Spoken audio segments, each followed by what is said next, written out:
जय शिवराय मित्रांनो, कापूस व सोयाबीन याच्या संदर्भात एक महत्त्वाचा असा अपडेट आहे। हेच अपडेट आपण आजच्या व्हिडिओच्या माध्यमातून जाणून घेण्याचे प्रयत्न करणार आहोत। तर मित्रांनो, कापूस व सोयाबीन अनुदान अर्थसहाय्य तर राज्यातील सर्व शेतकऱ्यांना हेक्टरी 5,000 रुपये असे दिले जातात।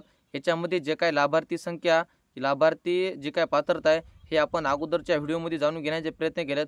तर मित्रांनो, आता याच्यामध्ये नेमकं कापूस व सोयाबीनाचं जे काही अनुदानाची प्रक्रिया चालू झालेली आहे, तर त्याच्यामध्ये कोणत्या शेतकऱ्यांना हे अनुदान मिळणार आहे हे आपण बघूयात। तर मित्रांनो, राज्य शासनाच्या माध्यमातून सुरू करण्यात आलेली एक महत्त्वपूर्ण म्हणजे ई पीक पाहणी। तर या ई पीक पाहणीच्या माध्यमातून ज्या शेतकऱ्यांनी 2023 मध्ये आपली कापूस व सोयाबीन या पिकाची पीक पाहणी केली होती, अर्थातच त्याचा पीक पेर आपल्या सातबाऱ्यावर नोंदवला होता, तर अशाच सर्व शेतकऱ्यांना कापूस व सोयाबीन याचे पैसे त्यांच्या खात्यामध्ये यशस्वीरित्या जमा केले गेलेत।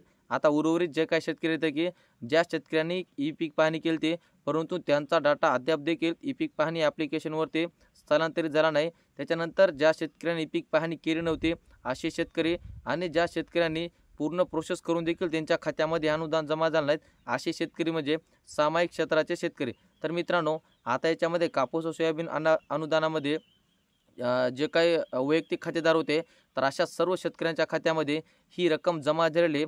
आता जे काही उर्वरित शेतकरी आहेत त्याच्यामध्ये सामायिक क्षेत्रवाले असतील, त्याच्यानंतर ज्या शेतकऱ्यांची पीक पाहणी पूर्ण झाली परंतु त्यांचा डाटा SC ॲग्रीडीबीट या पोर्टलवरती उपलब्ध झाला नाही आणि ज्या शेतकऱ्यांनी अद्याप देखील ई पीक पाहणी केली नाही, तर अशा सर्व शेतकरी, तर मित्रांनो, ह्या शेतकऱ्यांची जी काय कापूस सोयाबीन अनुदानाची रक्कम आहे तर यांची ही चालू झालेली आहे। कारण की शासनाच्या माध्यमातून SC ॲग्रीडीबीटी या पोर्टलवरती जे काय उर्वरित शेतकरी असतील, त्याच्यानंतर सामायिक शेतकरी असतील किंवा काही शेतकरी मयत झाले आहेत तर त्यांच्या वारसदाराला ते अनुदान दिलं जातं।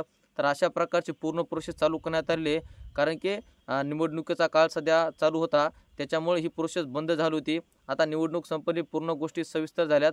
आता याच्यामध्ये उर्वरित काम शासनाच्या माध्यमातून चालू करण्यात आलेलं आहे।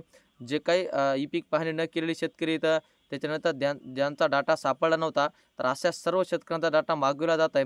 तर मित्रांनो, तुम्ही सुद्धा ई पीक पाहणी केली होती परंतु तुमची सातबारावर त्याची नोंद झाली नाही, तसेच तुम्ही ई पीक पाहणी केली नाही किंवा तुमचं सामायिक क्षेत्र असेल किंवा तुमच्या घरातलं कोणी जर मयत असेल आणि त्यांचं जर अनुदान तुम्हाला तुमच्या खात्यावर जमा करायचे असेल, तर तुमचे जे काही जवळचे कृषी सहाय्यक असतील तर तुम्ही त्यांच्याशी संपर्क करा आणि त्यांच्याकडून जर तुम्हाला काही मिळत नसेल तर तुमचे तलाठी अधिकारी असतील यांच्याशी संपर्क करा आणि यांच्याकडून जर काय होत नसेल तुम्हाला, तर कृषी अधिकारी तुम्ही यांच्याकडे याची दाद मागा, याच्याकडे तुमचे प्रश्न मांडवा, जेणेकरून SC ॲग्रीडीबीटी पोर्टलवर ते तुमचा डाटा ऑनलाईन करतील आणि तुम्हाला कापूस सोयाबीन हे अनुदान तुमच्या खात्यावर जमा करायला सांगतील। तर मित्रांनो, जे काय उर्वरित असलेले शेतकरी तर अद्याप देखील त्यांच्या खात्यामध्ये हे कापूस व सोयाबीनाचं अनुदान जमा झालं नाही, तर अशा सर्व शेतकऱ्यांनी ही सांगितलेली कामं पूर्ण करा।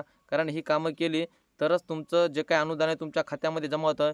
याच्यासाठी तुमचं आधार कार्ड व बँकेचं पासबुक SC ॲग्रीडीबीटी या पोर्टलवरती याची माहिती तुमच्याकडे देणं अत्यंत गरजेचं आहे। ही माहिती तुम्ही दिली तर त्यांच्या माध्यमातून त्या पोर्टलवरती तुमची नोंद घेतली जाते आणि ह्या नोंदीच्या सहाय्याने तुमचं जेवढं काय क्षेत्र असेल, जेवढी काय तुमची पात्रता असेल, त्यांच्या माध्यमातून हेक्टरी 5,000 रुपये असे तुमच्या खात्यामध्ये जमा केले जाऊ शकतात।